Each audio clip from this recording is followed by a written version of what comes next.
the Inuit and the Red River Métis Nation, who paved the way for what we now know as Manitoba, home to all treaty people.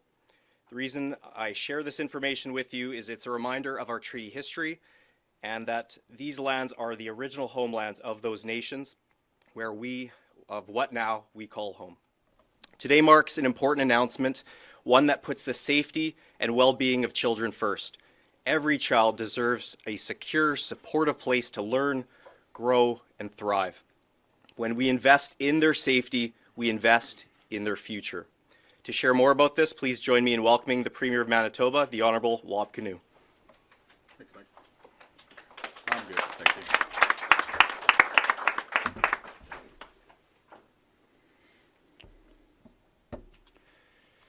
Good morning, everybody. Nothing else matters unless our kids are safe. What happened at Darwin School last week should never happen. Every child deserves to grow up free from harm and free to be who they are. My thoughts are with this child and their family. This child did everything right, and so did the parents. To the children at Darwin and around Manitoba who are worried, I want to speak to you. We just want to tell you that everything that happened, none of it was your fault. You did nothing wrong. In fact, when I heard what happened, I thought you did everything right. And thank goodness that you did. Most of all, to kids and to your parents, you deserve to be safe and happy. I also want to speak to parents out there, including the parents of this young child. You are right to trust that your kids will be safe at school. You're making the right decision every day when you send them to class so that they can grow and learn and that they can reach their full potential. And the expectation that when you send your child to school that they will be safe is a fundamental guarantee that our society must uphold and our government must make good on. To the teachers, to the staff, and to the school leaders out there, we'll be there to support you. We know that you care and that you go the extra mile for our kids. Now, the person who did this has something very wrong with them. They are in jail, where the justice system will deal with them. Schools in Manitoba are safe. We're making sure that there are supports for kids to talk to, for parents to reach out to, for school staff and admin and teachers to be able to be in contact with. And now, we're going to talk a bit about what we're going to do to make schools safer in the future here in Manitoba. Immediately, we've given money to the Manitoba School Boards Association for every school in Manitoba to look at their safety plans and do what needs to be done in light of what happened last week. We're encouraging schools to implement controlled access if they haven't already. And we're approaching this in a way that I think understands that the way a school in Wawanesa or Wabodin responds to what happened last week might be different than a way a school in Winnipeg responds. We're also going to work with communities and with law enforcement across the province to support the presence of school resource officers in Manitoba, as well as other security options that fit local needs. Students, community people, school staff, they all had a role in stopping what happened last week, but ultimately it was a police officer in security who stopped this bad guy. And so school resource officers have a role. As your government, we are here with a simple message. Kids, you are safe at school. Parents, it is safe to send your kids to school. To school staff and teachers, we are going to protect you as well. And we do this because every child matters. Thank you, Premier, for your continued support in protecting children in Manitoba. Next, I'd like to welcome the Minister of Education, Tracy Schmidt, to speak. Thanks, Mike, and thank you, Premier Kinew. I want to begin by expressing my support for the student at Darwin School and their family.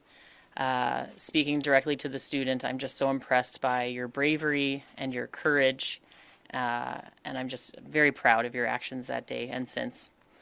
I've spoken to the family and let them know that our entire government has their back. I also want to thank the community member who worked with police and security guards to have this individual arrested.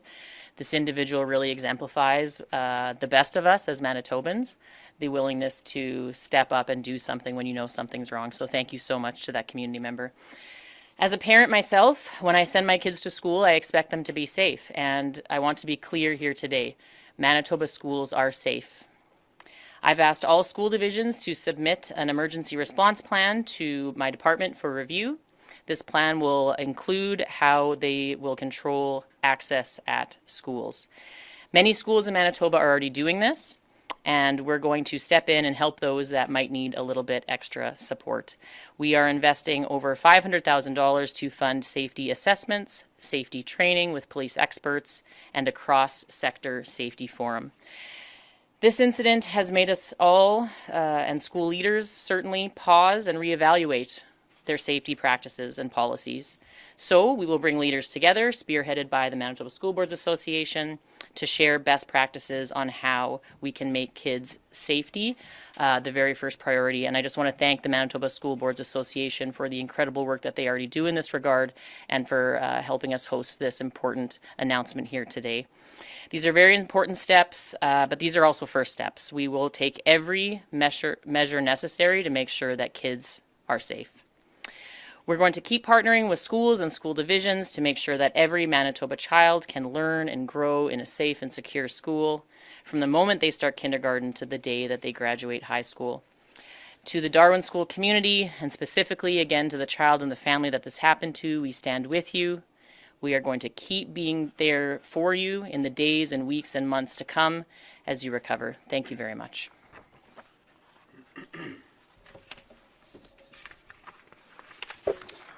Thank you, Minister Schmidt, for all that you're doing to protect students and to create safer learning environments for every child. Next, I'd like to invite the President of the Manitoba School Boards Association, Alan Campbell. Thank you, Minister, and thank you everyone for being here this morning at Manitoba School Boards Association headquarters.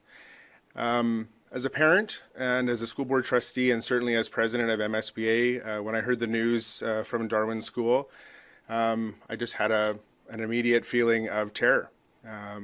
How does this happen? And how do we reinforce so much of what's already been offered here this morning in terms of reassurances of safety and reinforcing the good work that frontline staff do in schools every day to make sure that students are safe?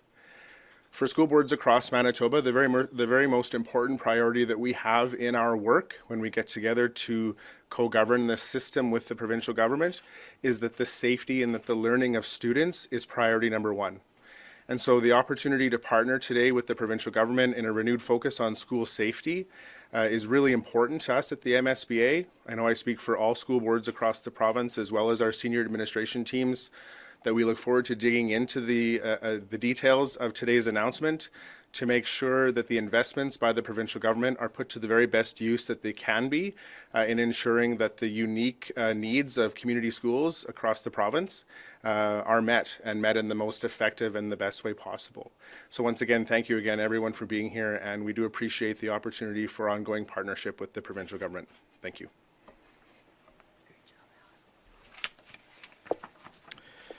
That brings us to the end of our formal portion of today's events. I'd like to extend my thanks to all the speakers as well as everyone for coming today and marking this important announcement. We'll now open the floor for questions from the media. Education Minister Schmidt, Yeah. you said that you've spoken to the family of this child. How are they doing, and what did they say that they'd like to see happen as a result of this incident? Yeah, I hesitate to speak for them, but I think you can probably imagine how they're feeling. In fact, I think some of the first words I shared with them is, as a parent, I actually can't imagine how they're feeling. This is really the thing. These are the type of situations that nightmares are made of. These are the kind of situations that, as a parent, you try not to let your mind go to these places. So yeah, we certainly empathize with the family. We know that they are still struggling and is still in a bit of a state of disbelief as to how something like this could happen. But I think what's important is what we're here today talking about is that we are going to dig in. We also look forward to continuing our partnership with the Manitoba School Boards Association and every school division across this province to take an all hands on deck approach. Nothing is off the table. We're going to make sure that we are doing everything that we can so that something like this never happens again to any family in Manitoba. At Darwin School, what kind of security measures does it have at its doors? Not specifically the main door, but all of its doors? Yeah, so every school division in the province has to have an emergency preparedness plan. That plan has to include a policy and protocols about controlled access to the school. So at Darwin School, I know there are control mechanisms and measures in place. Clearly, what was in place didn't work, and so we need to make sure that we're working with that school division and every school division across the province to make sure that we're identifying whatever gaps might exist. We're here today, let me be clear. We are encouraging every single school division across Manitoba to strongly consider controlled access to their building. Let's be specific on controlled access or controlled entrance, because you're saying you want every door locked. In some school communities, that might be the answer. Yeah, school communities, again, we're looking very much forward to reviewing. Every school division, every school in this province has to right now today have a policy in place about how they control access to their school. Right now, we're going to be asking all school divisions to work with their school communities to look at those look at what those control mechanisms are today, whether or not they need to be enhanced today, and what we can do as a province to help them enhance those measures going forward. I just want to get a sense of what you mean by the definition of controlled entrance, right? Yeah, so again, many school divisions are already there. So what we see a variety of different control mechanisms across the province. We see some school divisions that absolutely every single door is locked and there might be access through a buzzer type system. Some school divisions have a physical, like a supervisor at a door. Some school divisions have it where every school, every door in the school is locked, but perhaps one entrance that might be classified as a main entrance that is supervised near an office. There's a variety of different mechanisms. Obviously, every school, the infrastructure and everything is going to require different needs, but we're here to work with school divisions and their school communities to make sure that, that we're looking at those plans and make sure that every single mechanism is available to make sure that, again, students are safe and parents can feel safe sending their kids to school every day, which they should. Being more specific about Darwin, you said measures and mechanisms are in place there. What exactly is in place there, or was in place there as of when that incident happened there? Yeah, my understanding is that the school does have a locked door system. I personally don't have the details about exactly how this individual gained access to this school on this exact day. I know that those are answers that we're seeking today. I know that the school met this weekend. School leadership and senior administration at the school division have been hardworking all weekend to identify and to answer the questions that you're asking. And we're going to be here to work with them to do that. If a school has a locked door system where doors are locked, you've got an intercom, you've got camera, you've got buzzer access, staff have to let somebody in, yet somebody could still potentially get in.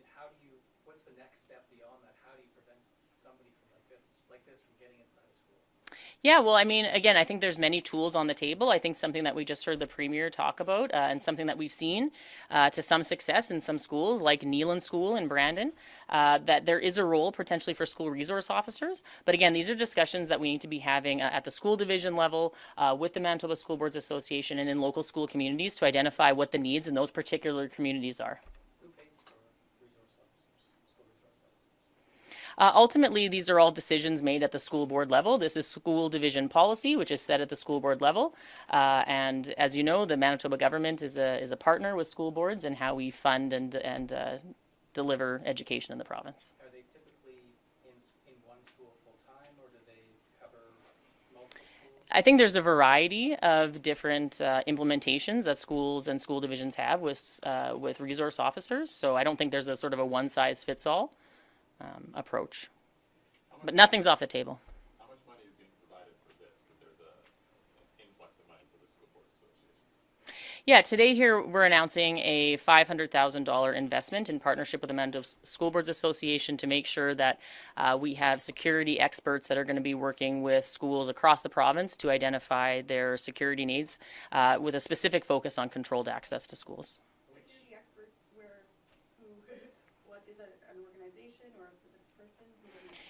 Those details are still being ironed out. I don't want to speak on behalf of the Manitoba School Boards Association. They are here, but I know that they are currently working on a contract with a retired service personnel from the Winnipeg Police Service. So that's one resource. But again, these are plans that we've been developing furiously over the last, 48, 72 hours. More details will be provided shortly. Minister, you mentioned everything is on the table right now. Does that also include legislation? Because as far as I know, the Public School Act currently is laying out more of a broad guidance because it is not one size fits all. I'm wondering if there's like a bare minimum that the province can require all school divisions to at least have. Yeah, I think nothing's off the table. Again, today what we're here is we are directing school divisions to strongly consider the controlled access of their school. We need them to submit revised and updated plans to the province as soon as possible, certainly before Christmas. And we're going to be working with all of those schools and school divisions to identify the particular needs in their community. Something that you're talking about is certainly not off the table, but I think it's important to have a little bit of time and opportunity to work with our partners in the sector to land on the best policy. Either for yourself or for the Premier, I guess based on what you know about this incident and then also mainly about the suspect, should there have been any kind of community notification about this person? Yeah, I think that's pretty obvious. We're taking action on that as well. I think there's a very important public service responsibility that we all have, media included today, to reassure students and parents that schools in Manitoba are safe. But if you want to do a press conference tomorrow on the justice angle of this incident, I'd be happy to answer any and all questions. Is there something you can announce today on what those efforts would be? I'll just point out that there's an important public service to be done by reassuring kids across Manitoba it's safe to go to school. And parents, you're doing the right thing when you send kids to school. Mr. Premier, respectfully, was this incident a bit of a wake-up call when it comes to the security features that are in place in schools in Manitoba and in Winnipeg? Nothing matters unless kids are safe in our communities. It's the most important thing. I think all of us understand as a parent when we are sending our kids to school, there's trust there. We're trusting that our kids are going to come home safe at the end of the day. And anytime something like this happens, it means that we have to learn from this. We have to be there to support and to reassure this child that she did the right thing. She did nothing wrong. We have to reassure the parents they did the right thing sending their child to school. And part of the way that we show that is saying the message, but also taking action to show that schools are safe. And so controlled access is an important part of it. School resource officers are another element. These safety plans are an additional element. So there's many, many steps that we take. Anytime something in the community happens to harm a person, especially a child, we have to respond. Why wasn't this individual, the accused, listed on the provincial website for sex offenses? He should have been. You know why he wasn't? No, I don't. But again, respectfully, I think the media has a role to play in getting a message that schools are safe out today. If you want to do a press conference tomorrow on the justice side of this, I will happily answer any and all questions. But today, controlled access, school resource officers, enhanced safety plans. Every school in Manitoba should be thinking about a locked doors policy. And we need to just send the message today that schools are safe. Kids are safe to go to school. And parents, you're doing the right thing by sending your kids to school. What is the answer? Just using this suspect as an example, there's a pattern of offending or troubling behavior. Yeah, I think I'm gonna anticipate where you're going with this. We're talking about making schools safe right now. If you want to talk about making the broader community safe, I will gladly fill the rest of the week with things that we're gonna do. Yeah. The question was going to be, what's the answer when you have somebody like that, and maybe there's nothing that will stop them in the future? I can't, I think everybody here knows how I feel. My responsibility as a premier is to let kids know that you're safe. We're going to protect you. Your parents going to protect you. Your government's going to protect you. The people at school are going to protect you. And your police service is going to protect you. Do you expect that, in light of this incident, that some parents will disagree, that they don't think their kids are as safe as they thought they would be at school? Schools are safe in Manitoba. And the action that we're taking today reaffirm our shared commitment, whether you're an administrator, a teacher, somebody who works in a school, government, parent, everybody. We're all committed to having safe schools. Sorry, the $500,000, that's a starting point for this funding. If it seems like there's more money that's needed to Yeah, and this has to be done by Christmas, guys. I know we're asking a lot of you, but let's do this by Christmas, okay? If it doesn't get done by Christmas, it's going to drag on and on and on and on. We're coming out with this money now for every school to re-examine your school safety plans, your emergency plans. Divisions have a role to play here, making sure that there's the right resources, but we got to do this quickly. And that's for the review and for implementing any safe buzzer systems or anything? Yeah, I mean, the minister has an ability to make a directive today, but we recognize that the way a school in Roblin responds to this news might look different than a school in South Winnipeg. I don't know, maybe it's the same. Is there anything wrong with having locked doors at a school in Roblin? I can't think of any, but people who live there deserve to have some time to have their input. So that's why we're saying, let's give a bit of time. Divisions, local school leaders, parents, everybody, well, let's work together. What's the right approach here? It seems like funneling everybody to one door, and then you make the decision whether there's an intercom and a locked door there. It seems like that makes sense. I think kids know. Kids are told every day they have to use a specific door, whether it's for recess or lunch or what have you. So I think kids get that. I think the rest of the community would be able to get around that in the name of safety. And that's just one example. There's a lot of more things we can do, but the main thing is we just love kids in Manitoba. We want them to be safe. This is our future generation, and there's a sacred bond between a parent and a child, and the role of the school and the government is to foster that and to enhance that. And the actions that we're taking today are designed to show through actions, as well as the words that we're sharing of encouragement for this family and for other kids out there, that schools are safe. And we're going to keep working with you to make them safer in the future. Maybe this question is for the Education Minister, but I was wondering if the Ministry of Education has thought about introducing like a safety class for schools so that kids can be like regularly told what to do. In any. Can I just start this? This child did everything right. Yes, absolutely. And this child did nothing wrong. Like this. This is a terrible thing that happened. I remember when I was a kid, way back in the land of VHS tapes and pick a pop. We used to get these presentations about child abuse and stuff like that. And for sure, like educators and, experts will have a way better vocabulary to describe this. But what I learned when I was a kid about what to look out for didn't match up with how I understood the world at the time. So for sure, like, we'll do whatever it takes around helping kids to understand their environment. But the responsibility is on us collectively, as a government, as a school board, as a school, as the community, to make sure that the schools are safe. And so that's why we're saying we're calling on this action immediately, but we're willing to be flexible around implementation, because we know that there does need to be that little bit of input and back and forth in terms of how do you tailor this exactly right for the kids. But yeah, definitely turn it over to the minister.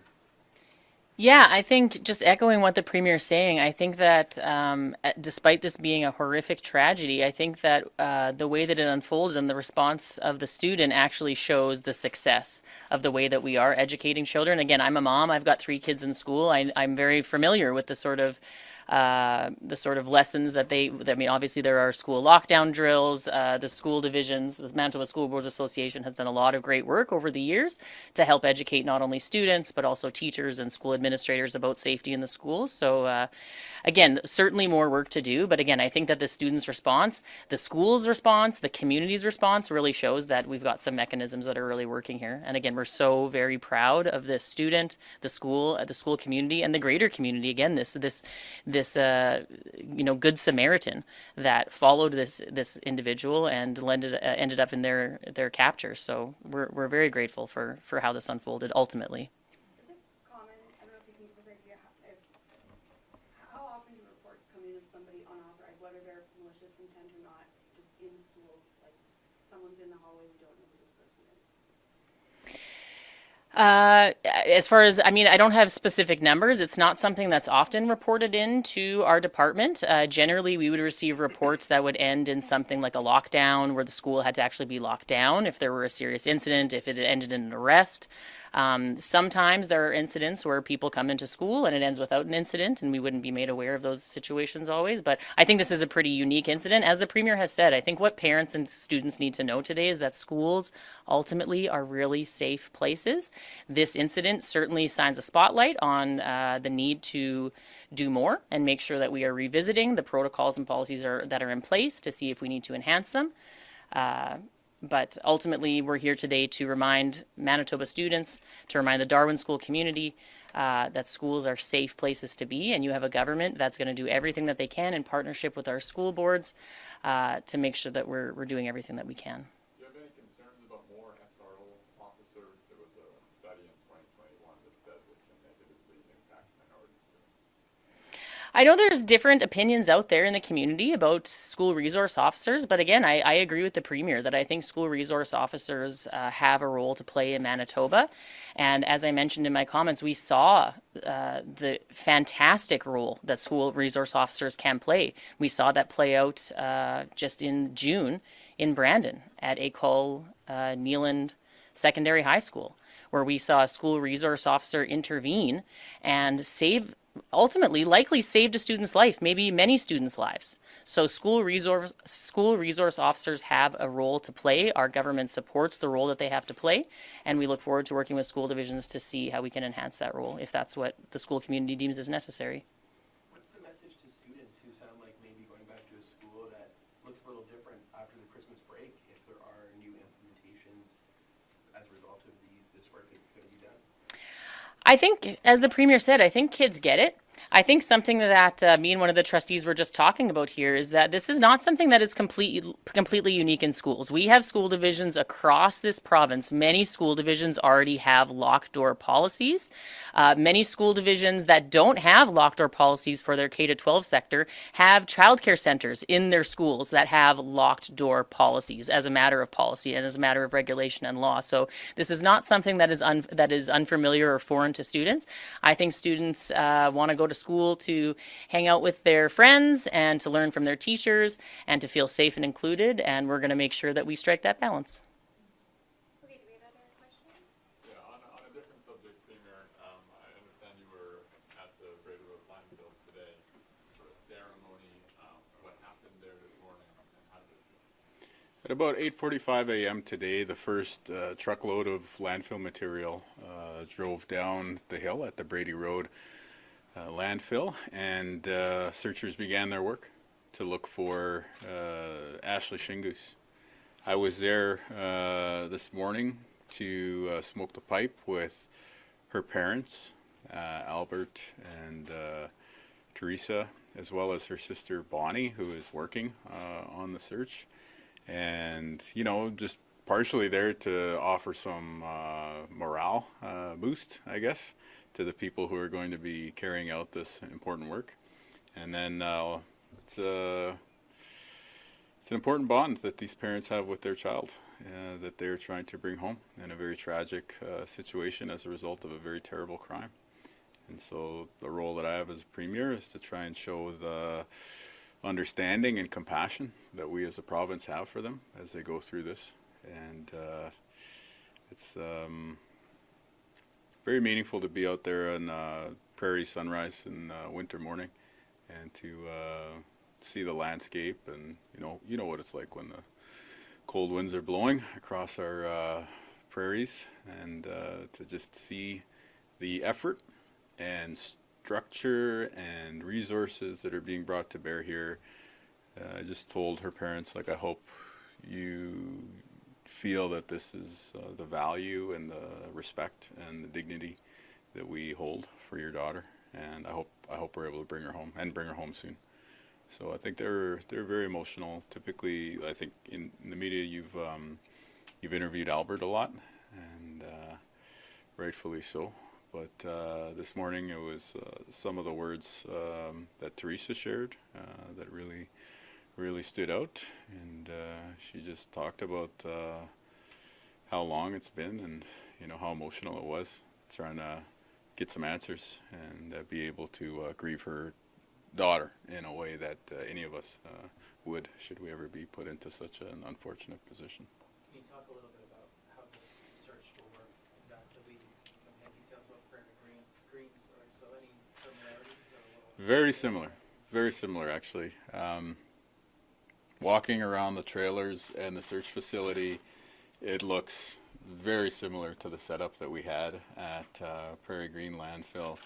And one of the family members from one of the other families, like at Prairie Green, was on site today, and they pointed out that today is 3 years to the day from when they found out. So 3 years ago, we as Manitobans were just starting to enter the search the landfill conversation. 1 year ago, we were starting the search at Prairie Green, which was ultimately successful in bringing home Mercedes and Morgan. And now today, we have begun the search in the most intense phase for Ashley Shingoose, which I hope is successful. But more than anything, it just shows that we're a province that does what we say. Somebody goes missing, we go looking. Can you speak to the size of the search area and what are some of the logistics of that? Yeah, so this landfill is different from Prairie Green, and the amount of material is of course different because we're talking about different depths and stuff like that. But the overall process is very similar. We have up to now conducted test searches to figure out where to narrow down our efforts. We've pulled off a layer of landfill material that we refer to as the overburden material and stored that at a different location, and now we're pulling from the targeted zone, bringing that down the hill and using the same search facility that we used at Prairie Green, which we've relocated to this site. And we have teams of searchers just methodically working through the landfill material. This is the same process that brought Morgan and Mercedes home. Now hopefully we'll bring Ashley home.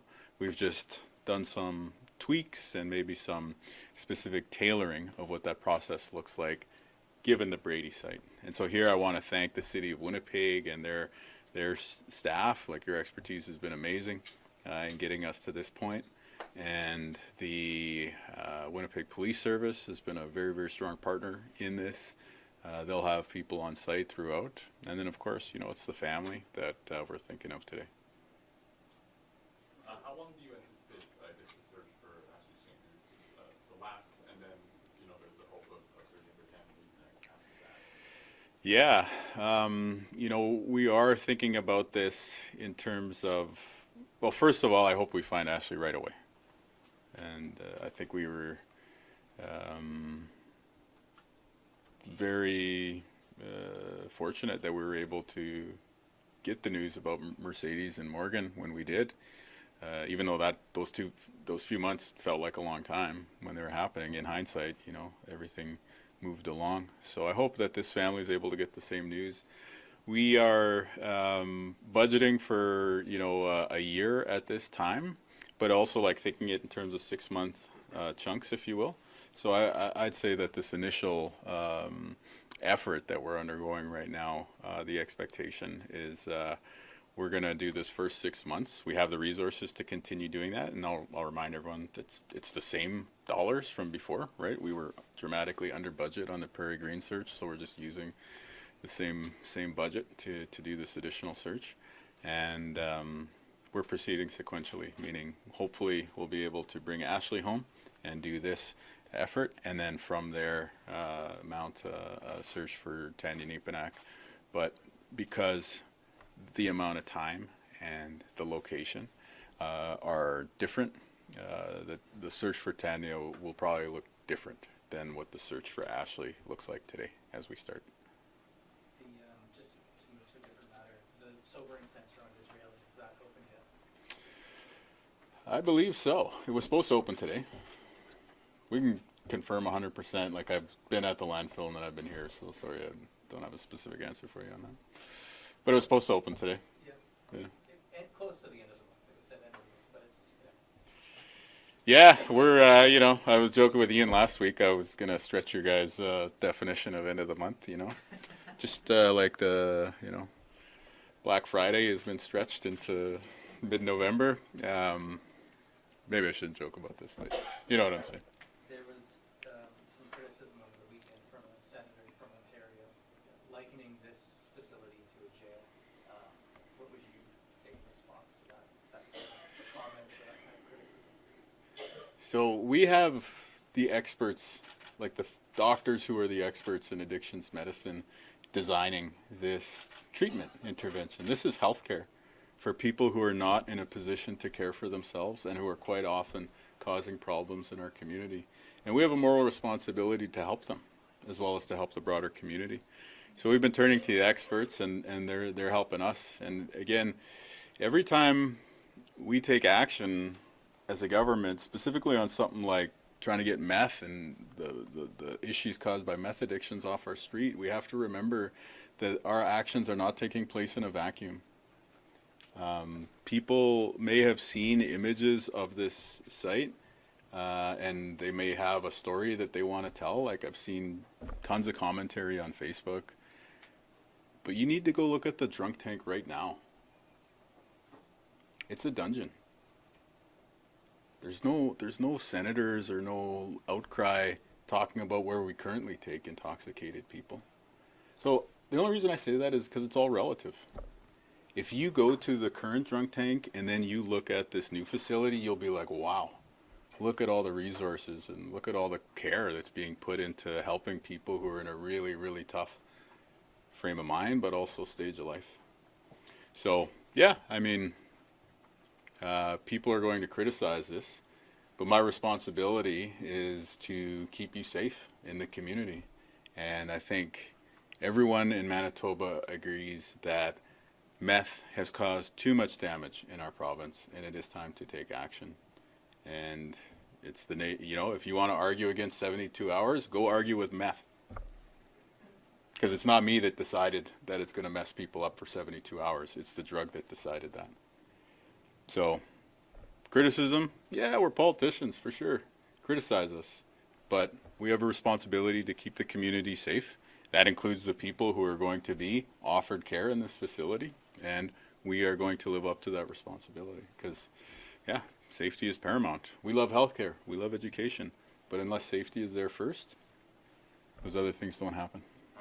Correct me if it's changed. This facility is starting with alcohol detentions, and then eventually it'll bring in drug-related detentions. Do you know when that'll happen? When drug-related detentions will start that? As soon as the doctors will let us. What's holding that? We were talking about expertise and a medical approach to caring for people. It's pretty fascinating, actually, to listen to the doctors, and maybe this is probably the strongest proof that I could offer that we're not just like lock them up and throw away the key or whatever people are trying to caricature us as doing. But you have physicians who are saying, like, we want to very carefully intervene with people in a healthcare setting and build up a statistically significant body of interactions with these people to have a very methodical protocol when it comes to caring for people in this facility at 190. Meaning, we want to see N, right, in the study sense of the word N, be large enough that we know with a high degree of confidence if someone is under meth psychosis and they're exhibiting these symptoms, it is in fact treatable by these interventions rather than these other ones. And so some of the hand-holding, if you will, or caution, or judiciousness being exercised by the physicians is in the name of the safety of the people who are going to be cared for and provided medical attention. And so when you're thinking about somebody, like yelling on a street corner and you're like, who's that person yelling at? And then you look and there's no one there on the other side of the road. You see that and you're like, okay, we got to do something right now. But then when you talk to the physicians and, who are going to be advising the paramedics and nurses as well, who are also going to be caring for these people, you understand, like, well, yeah, no, it makes sense. When does someone actually need to go to an emergency room versus 190? What are the specific medications that are going to be used in what situations? In which scenario does somebody look like they're in serious medical distress, but it's actually just acting up, right? And so this whole body of evidence definitely exists out there, but you know, one of the things I'm sure anybody with a science background will tell you is that you can't generalize across populations, and we have a very unique and vulnerable population in Manitoba, which is part of the reason why the meth epidemic is so damaging here, and we need to take the time to get it right. So, yeah, I mean, this is an important intervention, and the fact that it's grounded in healthcare is proven by the fact that we're taking the steps to roll this thing out. If this was not grounded in healthcare, we would have opened it the second that the rooms were ready, which was weeks ago at this point, right?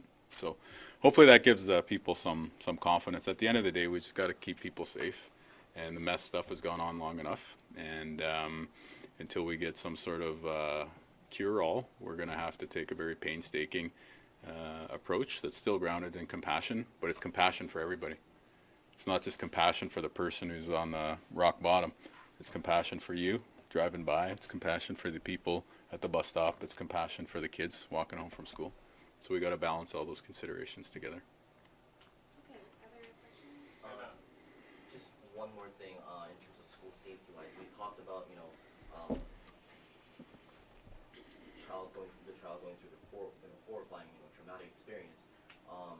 I was wondering if you have any comments for the educators and staff members who are working in the school. Like, obviously, they also probably would be traumatized about this experience. Is there any comment you can offer to them? Yeah, no, in my opening comments I did for sure, but just to revisit, you know, so Darwin School is famous for many things. You know, it's obviously a hub for that part of Saint Vital. Real, but Saint Vital, okay, and the Dolphins, right? If you've ever been in their gym, you know what I'm talking about. This gym is also open for basketball. This is like community basketball, community club, and club basketball. They play a ton of games at Darwin School. So the school is an important part of the community, whether you're actually one of the parents and kids or you're just part of the broader Winnipeg in Manitoba. And so I got a ton of compassion. I had the opportunity to speak to a school leader over the weekend, and you know, I think Principal Enns is doing a great job and showing a ton of courage and leadership.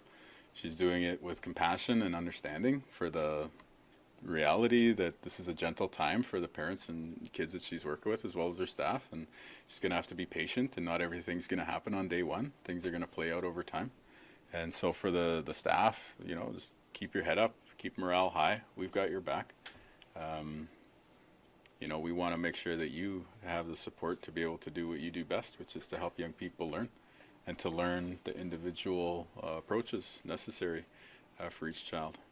Anyway, you got a couple experts right here and here if you want to hear more encouragement for schools. Okay, maybe we'll wrap it up there. Dr. Vic? Oh, sorry, just quick ones on landfill service. Do you know how many staff are involved in this? So I think we got an arrangement of 3 teams. I don't want to steer you wrong because there's been some last-minute changes around the complement, but we can get you that offline. Yeah, And there was that's definitely something we can share. there was a building at Prairie Green for the victims' families that's no longer there. Has it been moved to Brady or? No, actually. So there is a space at Brady for the family, but it's right on that main area where the workers and searchers are having their lunch or getting changed and stuff like that. And the reason why we did that is actually what we would have done at Prairie Green, but we were limited by that site's configuration. In this case, the city of Winnipeg owns the site, and so we have a lot more flexibility. So yeah, so we're doing that. We, in terms of the building that you're asking about, we talked to family members for both Morgan and Mercedes, and we went through a bunch of options, and eventually they just wanted to see this facility help people in the community. So I'm not sure I'm not being totally clear there because I'm not sure when we talked to them if we had decided whether or not to share the details publicly. But the building was moved off site, and it's, you know, the way it moved off site helped the broader community, I'll say for now. And maybe after I get a chance to check in with them, we might be able to share some more, or not, as the arrangement may have been. Will we also be getting regular updates on this search as was conducted with the Prairie Green search? Yeah, I think so. You know, the Prairie Green search was, there was so much attention paid to it, for understandable reasons. It had been politicized, but then it also became this national news story in its own right. And so as a result, we felt, you know, we had a responsibility to provide those bulletins as well as press conferences. But if you go back to that time, a lot of the bulletins that we put out were to do with stages that we've already accomplished on the Brady search.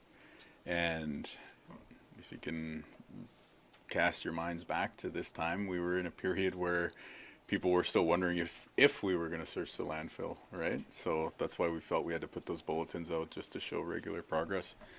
But I may be wrong, but I think once we started the this fourth stage of the search, as we have done today, I don't know if we put out another update until we found remains a few months later. So yes, you can expect regular updates, but you may not see anything until one of those next stages is hit, and hopefully we have the news that the family is looking for soon. Okay, why don't we leave it there? Okay, well, thanks so much, everyone.